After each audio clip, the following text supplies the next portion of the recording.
Ayun, so good evening sa inyo guys. Ngayon po ay September 4, 2020 at medyo maganda pa rin yung nangyari dito sa ating market kahit na alam natin mukhang magic closing na naman to. So mamaya tignan natin. So nag-gain po si PSE index ng 0.21% at nag-stay tayo above ng 5,700. So nag-close nga tayo 5,785.09 naman. So nanguna na ngayon si Ali. Next, yung mga mining, si Nickel, si Dito, SSI, biglang sumingit. Si Merrimart, APBI, pabagsak pa rin. Si FNI, CHP, at saka muling nabuhay si Certec natin. So, tingnan natin kung ano nangyari sa kanila dito sa ating stock trendings review. So, bago po tayo magpatuloy, pakibasa po lagi yung ating disclaimer. And as usual, dun sa mga bago nating kasama, please don't forget to subscribe dito sa ating Palabi Trader na YouTube channel para updated ka nga po dito sa mga reviews natin or any special topics na nakita natin na possible makatulong po sa mga kasama natin na trader or investors naman. So sa mga bago, i-browse nyo na lang po ng maigi yung ating channel kasi nandito po yung mga kailangan natin ng basic pag nagtitrade tayo dito naman sa ating stock market naman. At kung medyo gusto mo magtanong, meron kang specific na question sa mga kasama natin or sa atin, pwede kang mag-follow or magtanong dito sa ating Facebook account na Palaboy Trader naman. So, tingnan nyo din kung ano yung mga pinopost natin or yung mga comments ng mga kasama natin. Baka po meron tayong same question and then masagot po ng mga kasama natin dito. At pwede rin, sundan mo ako dito sa aking Palaboy Trader na Facebook page or dito naman sa mga news na mahilig talaga tayo mag-tweet o retweet ng mga news na galing po sa mga kilala natin na mga source. So, kagaya ni 2Trade Asia or yung mga newspapers po natin or yung mga blogs po natin. So, follow mo na lang ako dito sa ating Twitter account naman. So, medyo maganda yung closing ng ating PSEI index. So, tingnan natin sa 5-minute chart. Binatak na naman tong si PSEI. So, makita nyo dito, pagdating ng closing, binomba na naman po siya. So, umakyat siya ng halos 0.8%. Pero kung wala tong nangyaring pag-akyat niya during the closing, mukhang magre-red tayo for today. Pero lumalabas, medyo artificial yung pagkabatak ng ating market. So, nagkaroon tayo ng retest sa tingin natin, yung pinaka-low natin is 5,695. So, nag-retest na siya dito sa bandang baba. At kahit papano, maganda yung rejection niya dito sa area na to. So, sana mag-sideways lang itong si PSEI market at hindi po siya magtuloy-tuloy. Kung sakaling confirm na sideways na tayo, so next week makita natin yan. So, dito tayo sa isang malaking trading channel naman. So, hindi pa tayo nag-expect na tuluyang magre-recover na yung market natin or yung PSEI index natin. Kasi nga, nasa lockdown pa rin po si Metro Manila. So, maganda yung nangyari kasi makita mo dito, mukhang ayaw pumunta sa ngayon sa oversold level nitong si PSEI. So, doon sa mga previous reviews natin, nag-anticipate na tayo na pumunta siya sa oversold level natin kasi nga wala talagang momentum. So, makita mo dito, continuous po yung selling ng ating market. So, although green yung candle natin at binatak siya, makita mo naman sa net foreign buying natin or selling pa rin naman tayo. So, negative 770 million. So, lumalabas pa rin po yung mga investors dito naman sa ating market. So, anong nangyari sa global indices or kanina dito sa ating PSEI? So, mapapansin nyo naman, nung umaga pa lang talagang hindi na maganda yung sentiment dito sa ating market. Ang dami po yung mga nakaraan, yung mga nag-gains kagaya ng ating mga mining. Nag-profit taking na sila kasi hindi po maganda yung environment kagabi. Kasi pag tumingin ka dito sa ating global indices, kagabi, ito pong si Nasdaq natin, nag-drop ng more than halos 5%, so 4.96%. So, bihira lang mangyari yan kasi yun nga, sabi nga nila, overextended na kasi yung mga gains ng ating mga US indices naman. So, pandemic pa rin tayo. Pero sila, kita nyo naman, paakyat ng paakyat. Ang problema nga lang, pag bumabagsak sila, nagkakaroon ng spillover sa ibang markets. So, kagaya sa atin, mapula din tayo. So, ang sabi nga ng iba, pag green sila, si PSEI, red pa rin. So, parang walang masyadong epekto, kundi puro negative yung epekto sa atin.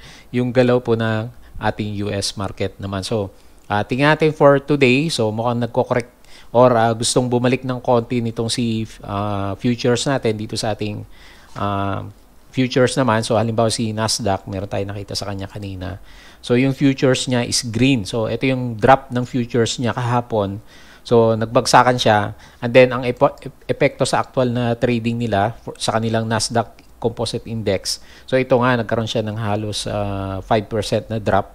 So puro selling yung nangyari sa mga technology stocks po natin. So kung yung mga sumusunod doon sa mga nababasa natin, yung alalaki ng gains kina Tesla, mukhang kinain na niya sa ngayon kasi nga overextended nga po yung galaw. So makita mo naman, talaga namang padiretso yung galaw po ng kanilang mga charts.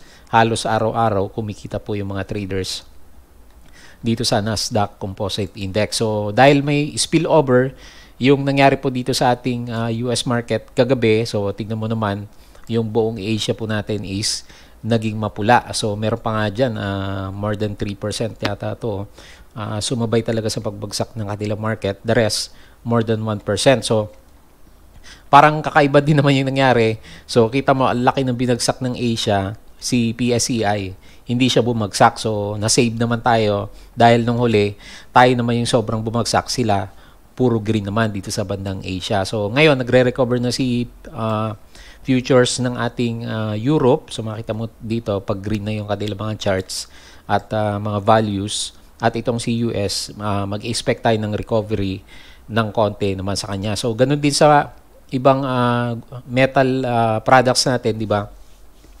Medyo bumagsak din sila kagabi pero nagre-recover na rin yung kanilang mga futures ngayong araw na to. So, yun nga, ito yung major na dahilan kaya buong umaga hanggang bago mag-closing, hindi po maganda si PSEI at ang daming umaalis dito sa ating market naman. So, yun nga, expectation natin for next week. So, sana maganda kasi nagkaroon na tayo ng 3 beses na try dito sa 5,690 level, yung pinakamababa natin nung huli.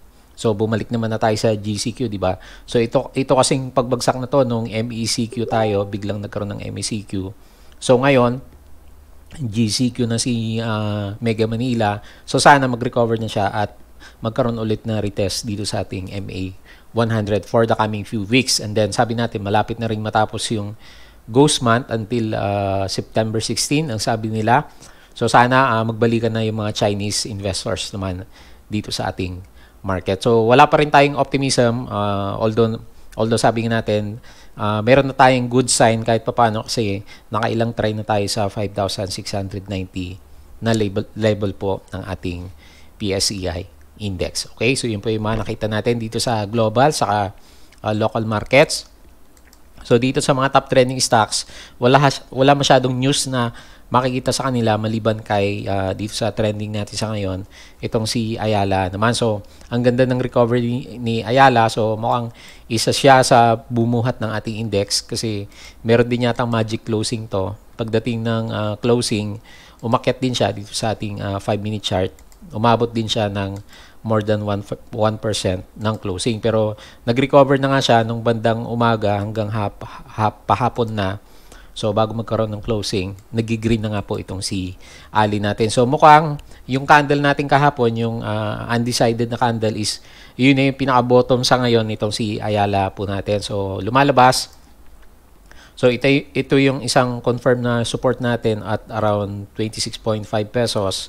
So maganda kung yung mga naka-bottom peak, congrats po sa inyo. Meron tayong nakita nagpo-post na meron na silang kinita kasi nag-jump ka na more than 4%.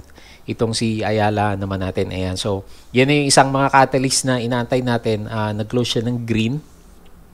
And then, medyo malaki po yung volume. At makita mo, nagkaroon ng reversal direction po yung ating RSI sa kanya. Pero sabi ko nga sa inyo, nag-expect tayo ng rebound pero hindi naman ganun kalaki. Siguro, naaabot tayo dito sa around 33 pesos kung saan nung nakaraan nagkaroon siya ng breakdown. So, wag ka muna mag-anticipate ng very, very good sa kanya. Baka kasi maipit ka lang sa kanya kung ang habol mo isang hanggang dito sa taas. So, sa ngayon, lalagay muna natin yung resistance dito sa kanyang next na previous support level naman. So around 29.2 pesos siguro kakayanin niyang i-try hanggang next week naman kung bullish pa rin yung sentiment dito kay Ali. So ano yung naging catalyst niya na mag-recover for today after more than 2 weeks na diretso pong pabagsak itong si Ali. So meron siyang nilabas na news. Meron din siya disclosure yata eh. So sabi dito ni Business World, September 4, 12:01 AM, Ayala Land Signs Office Lease for Makati Building. So ito nga yung isang building nila, si Juan Ayala Avenue Building sa Makati City. Mukhang nagkaroon siya ng isang agreement sa isang business, or nagkaroon siya ng isang business partner para mag-lease doon sa isa sa mga opisina niya sa Makati City, which is very very good news po dito sa stocks natin na si Ali. So ibig sabihin kahit papano merong good news na pumapasok or may business na pumapasok dito sa stocks po natin na si Ayala naman. Ayan. So congrats po doon sa mga nakahuli sa kanyang bottom. Tingin natin yun yung isa sa mga bottom na niya sa ngayon, kasi yung kung medyo titingin ka ng mga chart patterns, ito po yung tinatawag natin na morning star. So meron kang undecided candle, meron kang bearish candle, and then suddenly nag-revert back yung ating price action. Nagkaroon siya ng bullish engulfing candle. So itong tatlong candle na to, ito yung madalas nating tinatawag na morning star naman pag mahilig ka sa Japanese candlesticks naman. Okay, so yun po yung nakita natin sa kanya, at meron pang possible upside kasi maganda po yung recovery ng kanyang volume naman ngayong araw na to. So next po natin yung ating isang mining, si nickel. So nagkaroon ng price drop. So mukhang malaki yung epekto ng drop po ng ating mga technology company. So lalong-lalo na yung sinasama natin na kasamahan ng mga mining natin is yung si Mr. Tesla, or rather si Mr. Elon Musk, yung kanyang business na Tesla. So laki kasi ng drop ng kanyang US market price kagabi. So tatlong araw na yata siyang pabulusok, more than 18% na for the past 3 days po yung drop ng kanyang prices. So mukhang naka-apekto, nagkaroon ng spillover dito sa ating mining, at marami sa kanila is nagkaroon nga po ng gap down. So nag-gap down itong si nickel, umabot siya ng more than 3%, 3.67%. So nagkakaroon tayo ng retest dito sa bandang baba, yung pinag-uusapan natin na support level naman niya. At yun nga, sabi pa rin naman natin, ganoon pa rin nakita natin sa kanya. So meron siyang, ayan, so medyo malinaw na, no? Meron siyang high dito, another high, low. So magkakaroon na retest ng another low para magkaroon naman siya ng isang sideways na trading channel naman. So hindi pa rin naman nawawala yung optimism dito sa ating mga mining sector, kasi nga makita natin yung futures ng mga metal prices. Sa ngayon, mukhang nagre-recover po sila. So, tingnan natin by next week. Kung medyo maganda yung jump ng kanilang mga prices, pwede rin maka-apekto dito sa mga mining companies po natin. So, mukhang na-break na yata yung uptrending na dinodrawing natin sa kanya. So, ito yung huling uptrending na direction niya. So, medyo na-break na. So, lalabas, pupunta sa isang sideways pattern itong si nickel naman natin. So, kahit pa paano, kung sakaling mag-recover siya, kung sideways pattern lang yung pag-uusapan, yung range kasi na to umaabot ng 16.8%. So, malaki na rin yan. Maganda siguro makasalo ka dito sa medyo malakas na support niya, or kung nakasalo ka ngayon and then makapag-average ka sa kanya until mag-recover siya dito sa bandang taas ulit. Good sign itong si nickel natin for a sideways na trading style naman. So meron pa rin naman siyang volume. Titingnan mo dito, medyo malaki yung inakit ng volume niya, at yung RSI naman natin is still above RSI 50. Yun nga lang yung ating MACD. So medyo malakas yung confirmation na magko-correct nga po yung prices nitong si nickel po natin. Okay? So malaki din yung net foreign selling, negative 1.08 million. Next po natin si dito. So, wala akong masyadong ma-pick up na news sa stock natin yung si dito. So, kung ano yung pinag-usapan natin kahapon sa kanya, ganun pa rin. Babalik lang natin para makita natin. Resistance is 3.44. So, yung mukhang nabi-break niya yung yung uptrending na lines natin dito, kasi nandito na siya sa bandang baba. Nagko-consolidate yung prices, at mukhang gusto rin mag-sideways ng stock natin na si dito, at medyo pa-curve down yung ating RSI, pero sabi natin anytime pwede pa rin mag-recover kasi nasa above pa rin naman ng RSI 50 level natin. Ayan. So sana maka-recover itong si dito natin, at mukhang kung hindi yan matutuloy yung recovery niya kasi nandito sa bandang baba, Ang worst case sa ngayon na pwede mangyari sa kanya is magkaroon siya ng sideways, maliit na sideways trading channel sa stock natin na si dito naman. So, wala mo na kasing optimism sa kanya. Makita mo naman sa volume. Kokonti lang yung volume. So, ang maganda lang dito sa stock natin na si dito, kahit papano po yung prices, malakas yung support niya. So, makita mo, hindi naman siya masyadong bumabagsak. Although nag-loss siya ng negative 1.2%. Kung i-compare mo po sa ibang blue chips na nagko-correct or sa ibang stocks natin dyan, halimbawa yung mga mining, so hindi masyadong gumagalaw yung prices po natin sa stock natin na si dito naman. So, overall, kung titignan mo, so kahit papano, tingnan natin kung buhay pa yung ating uptrending na trading channel sa kanya. So, buhay pa naman yung ating dinodrawing sa kanya nung nakaraan, yung kanyang uptrending na channel. Tanggalin ko muna yung resistance line natin sa support line. So, overall picture, pataas pa rin naman yung overall na galaw nitong si dito natin. Yun nga lang, medyo nagko-consolidate siya. So, kung hindi pa rin, or rather, wala pa rin volume na magsusupport sa kanya for the coming few days, baka magkaroon po na retest dito sa bandang baba ng ating support line naman sa kanya. Ayan. So, yun po yung immediate na pwede nating antayin sa stocks natin na si dito. Hanggang nag-aantay pa rin po siya ng catalyst naman. Next po natin si SSI. So, wala din ako makitang news sa kanya. Ang nakita lang natin is maganda yung breakout niya ngayong araw na to. Yun nga lang yung RSI natin. Vertical naman. Super bullish siya. Nag-gain po siya ng 8.65%. So, talagang binatak na ng mga traders yung ating prices. So, kung titignan mo yung kahapon na volume, so, although merong accumulation for the past 3 days, wala kang masyadong signal na makita sa kanya maliban dito sa breakout ng ating RSI sa kanya. And then, continuous na maganda yung ating MACD. Pero hindi naman masyadong obvious, di ba? So, makita mo kung kahapon, di ba? Nakita natin ganyan. So, most likely, hindi ka rin masyadong papasok sa kanya eh. So, meron nakasilip siguro dito sa SSI natin. So, malit din lang siya, 3.73 billion. So, meron siyang double bottom pala dito sa area na to.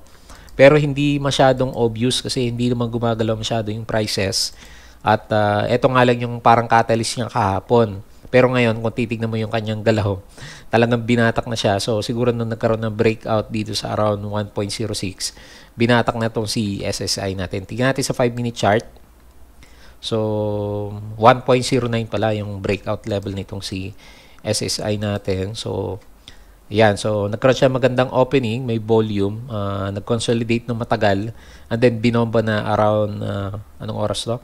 Bago magkaroon ng closing, 12.25 naman. So yung unang bugso niya, malaki na rin pala, umabot siya ng 5.47%. So meron nakasilip siguro sa kanya at pinuntahan na nga ng mga traders naman natin. So maganda yung galaw niya. Nasa immediate resistance itong si SSI. So hanapin natin So, kung sakaling maganda pa rin yung volume niya by next week, 8.65, no? So, yung next na resistance natin sa kanya is dito na sa labas ng ating MA100. So, dito kasi, makita mo dito, di ba, nag-support siya dito and then nagkaroon siya ng breakdown. So, most likely, ito yung area ng kanyang next na resistance level naman. At ang support mo is around 1.09 naman sa kanya. So, medyo mabilis yung galaw niya. So, ganun naman yata yung DNA nitong si SSI. Meron siyang mga spike talaga ng mga volumes na ganyang kalalaki naman. Pero makita mo sa history niya, umabot lang ng 1 to 2 days yung malalakas na spike niya. So, tingnan natin by next week kung pasukin pa ulit ng ating mga traders itong si SSI naman. Pero nakita natin, medyo malakas na resistance ngayon itong 1.18 pesos naman sa kanya yan. So, congrats po doon sa mga nakasalo at nakabili nung magkaroon siya ng breakout at around 1.09 kasi kahit pa paano, malaki pa rin yan. More than 4% yung ginalaw niya after magkaroon siya ng halos 5% na breakout dito sa 1.09 naman. Ayan. So, wala tayong makitang catalyst sa kanya. So, mostly mga traders move. Wala kasing ibang mga mapuntahan sa ngayon. So, yung iba nagre-rely dun sa mga breakout areas naman natin. So, kagaya ni dito, itong si Merrimart. So, nag-aantay pa rin ng catalyst din. Wala pa tayong makita news na bago sa kanya. So, nag-consolidate muna itong si Merrimart natin. So, nag-loss lang siya. Maliit lang naman. Negative 0.66%. At nagtatry po siyang mag-consolidate. So, ganon. Sideways yung pinapakita. So, ganito yung trading area natin sa kanya. Isang sideways na trading channel naman. So, ito yung nagko-coincide doon sa Fibonacci pa rin na drawing natin nung nakaraan. So, balik natin para makita natin kung tama yung nilalagay natin sa kanya. So, yung pinakamababa natin is nandito. Hindi natin siya makita. So, drawing ulit natin siya. So, sakto yung mga ginuhit natin. So, around 2.89 hanggang 3.25. So, sideways po muna yung nakita natin dito sa stock natin na si Merrimart naman. Okay? So, next po natin, yung ating bagong 52 weeks low. Meron na namang 52 weeks low. So, nag-loss po itong si APBI. Yung pinaka-low niya is 10.22. So, naka-recover ng konti. So, although parang kulang pa rin yung recovery nitong si APBI natin. So, wag ka munang papasok dito guys kung hawak or rather kung wala kang hawak dito kay APBI kasi wala pa rin po siyang buy signal. So, naghahanap pa rin ng support itong si APBI. So, nakita naman natin yung nangyari kay Ali, di ba? Hanggat wala siyang undecided candle or bullish engulfing candle, hindi po magandang puntahan itong stock natin na si APBI. Baka po maipit lang kayo pag nagbabakasakali kayo sa isang maliit na bounce sa kanya. So, antayin na lang natin pataasin siya ng ating mga big boys, yung mga may puhunan dyan, tayo na retailers. Magantay lang tayo ng good sign sa kanya bago po tayo pumasok sa kanya. Pero sa ngayon, falling knife pa rin po itong si APBI natin. So, worrying din yung kanyang pagbagsak kasi sa isang araw, more than 5% po yung binabagsak ng stock natin na si APBI naman. So, ganyan na lang muna. Lagyan muna natin siya ng resistance. Huwag muna tayong maglalagay ng support para hindi tayo maakit na bumili sa kanya kasi medyo wala pa siyang good na candle sa ngayon. Okay? So, yung po nakita natin. Next natin si FNI. So, ito din, nagkaroon din ng gap up, gap down itong si APBI. Nag-loss po siya ng 3.01. Pero tingin ko umabot ng 6% yung drop niya kanina. So, halos 6%, 5.49% yung binagsak po nitong si Ferronickel. So, yun nga lang, nagkaroon po siya ng gap down naman. So, matatandaan nyo, di ba sabi ko sa inyo, meron pa akong kalahating hawak dito dati kay FNI. So, na-shake out na rin ako dito sa kanya kasi pababa ng pababa yung gains natin sa kanya doon sa other half ng kinuha ko sa kanya nung huli. So, binenta ko na siya around 1.31 nung nagkaroon tayo ng malaking red candle dito sa kanya. So, wala tayong magawa kasi nawala yung momentum sa kanya and then suddenly, yun nga, yung global markets natin nagko-correct. So, sumasabay po itong si Ferronickel natin. So, yun yung nakita natin sa kanyang galaw.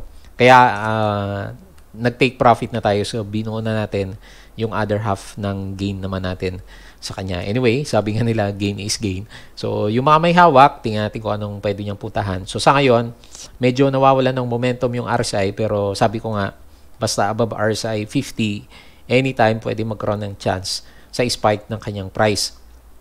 So, medyo hindi maganda yung pinapakita ng ating MACD. Although, bukas pa rin naman siya, medyo nagka-curve down. So, good catalyst sana yung volume kahapon iniisip ko. So, parang mistake yung pagkakabenta ko sa kanya dito sa red candle na to kasi nagkaroon po siya ng magandang volume. Yun nga lang, nagkabusan sa US market. Sumabay din ng sentiment itong si Ferronickel natin. Kaya ganyan, medyo nagkaroon siya ng drop. Pero may support pa rin siya guys. So, hindi ko sinasabi na hindi na siya maganda. Maganda pa rin siya kasi may support po ng traders natin. Kasi kung talagang hindi siya malakas, yung drop niya na halos 6%, i-maintain niya yun. Pero dahil merong malakas na nagsusupport sa kanya, naka-recover pa rin po yung kanyang price at nag-loss nga lang siya ng negative 3.01%. Yun nga lang, hindi siya magandang tignan kasi medyo nagkaroon siya ng breakdown dito sa ating MA9. Pero kung sisilipin mo ng maigi, nakasakay pa rin naman siya sa ating MA9 naman. So, sa ngayon, tingnan natin yung kanyang next na resistance. So, 1.4 pa rin yung resistance natin na nilalagay sa kanya. Kagaya pa rin nung huli na nag-usap tayo. And then, yung support natin. So, anyway, dahil wala na ako sa kanya, medyo wala tayong pagkabaya. So, nagkaroon tayo ng expectation na magkaroon siya ng retest siguro dito sa ating MA20 naman. So, yung mga hindi nakakuha sa kanya, yung mga gustong sumabit dito sa stock natin sa FNI, so mag-abang ka muna ng isang maganda-gandang bounce sa kanya. Most likely, maganda mag-abang dito sa ating MA20 naman sa kanya, or dito sa may next na support level natin at around 1.23 naman. So ito kasi yung malapit sa pinaka-low niya, and then meron tayong maliit na gap dito sa kanya. So pero kung medyo pessimistic ka sa status ng ating market sa ngayon, so most likely nakita natin magkakaroon na retest dito sa ating MA20 naman. So unless yung futures natin, di ba, maganda yung mga mining companies or rather yung ating mga metals dun sa global market, kung maganda din po yung closing nila ngayong gabi, baka mag-close the gap naman itong si ferronickel natin. Ayan. So wag naman tayo masyadong pessimistic sa kanya kasi kahit papaano maganda pa rin naman yung level ng ating RSI. Yun nga lang, medyo padaos-dos yung status niya. So gusto natin makikita sa kanya magkaroon ng konting spike ng konti yung ating RSI para magtuloy-tuloy po yung pag-akyat ng kanyang mga prices naman. Ayan. So yun lang, tingin natin kahit papaano okay pa rin naman yung charts ni ferronickel natin. So yun nga lang, medyo malakas po yung drop niya.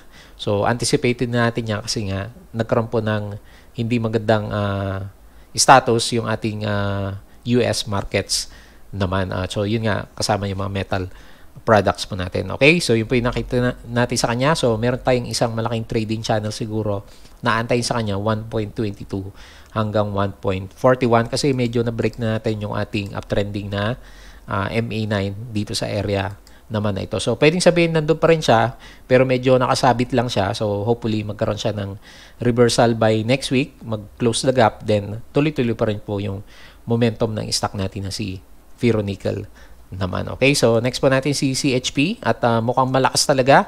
So nag-hold siya dito sa ating consolidation ng ating prices. So nag-loss din naman siya pero maliit lang, negative 1.32%. So yun nga lang, pinapakita ng ating mga indicators may konting pag-curve. So nagka-curve ng konti yung ating RSI sa MACD, pero yun nga, bukas pa rin, and then nasa overbought signal pa rin itong si CHP natin. So sana magkaroon na siya ng news para hindi po bumagsak yung prices natin dito kay CHP. So nakita nyo naman dun sa Nasdaq indices, di ba?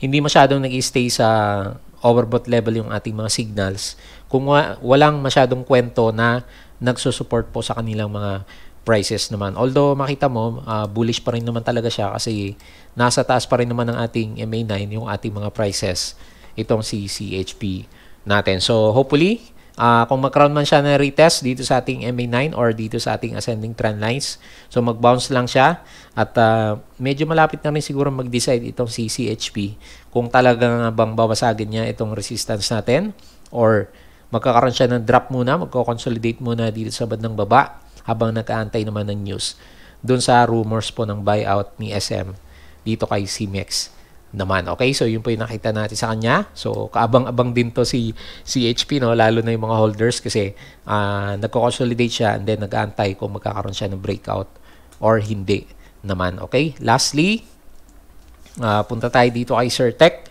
So bakit kaya nag-trending itong si Certec? So, nag-trending siya kasi medyo malaki yung gain niya, 3.6%. Pero kung overall chart yung titignan natin sa kanya, parang matamlay pa rin po itong si Certec natin. So, drawing natin mga resistance. So, nakita natin, malakas na resistance yung RSI 48. So, hindi naman ganun kaganda yung ating MACD, although nakabuka siya.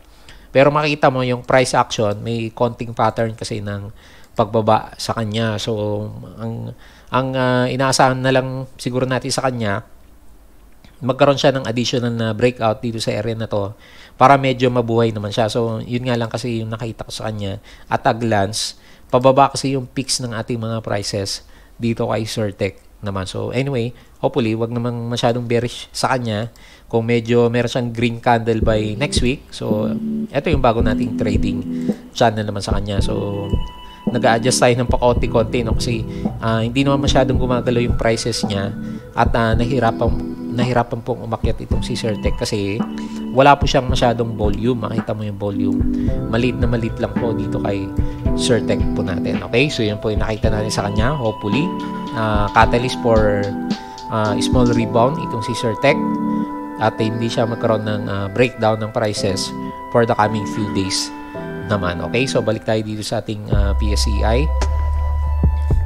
So ganun pa rin nakita natin dito sa ating PSEI market. Yun nga, sabi ko sa inyo, sideways or magkakaroon pa rin ng isang retest dito sa ating mababang area. So tingnan natin by next week, sana kahit papano merong magandang catalyst dito sa ating market para mag-rebound na po siya. Kasi sabi nga dun sa review ni COL Financial, so although pessimistic yung itsura ng ating indices, so there's a reason to be optimistic naman dito sa ating mga blue chips, kasi yung iba sa kanila, sabi ni COL, is undervalued nga sa panahon na ito. So yun nga lang, hindi natin masisi yung mga investors na umalis talaga, kasi nga yung business nga po sa Metro Manila is hindi maganda, naka GCQ pa rin hanggang sa ngayon. Ayan. So panoorin natin yung world indices natin, tignan natin, sana hindi sila magkabuhusan ulit, kasi kung meron, baka hindi pa rin po, or rather maka-apekto pa rin po dito sa ating PSEI market by next week naman. Okay, so yun po yung mga reviews natin,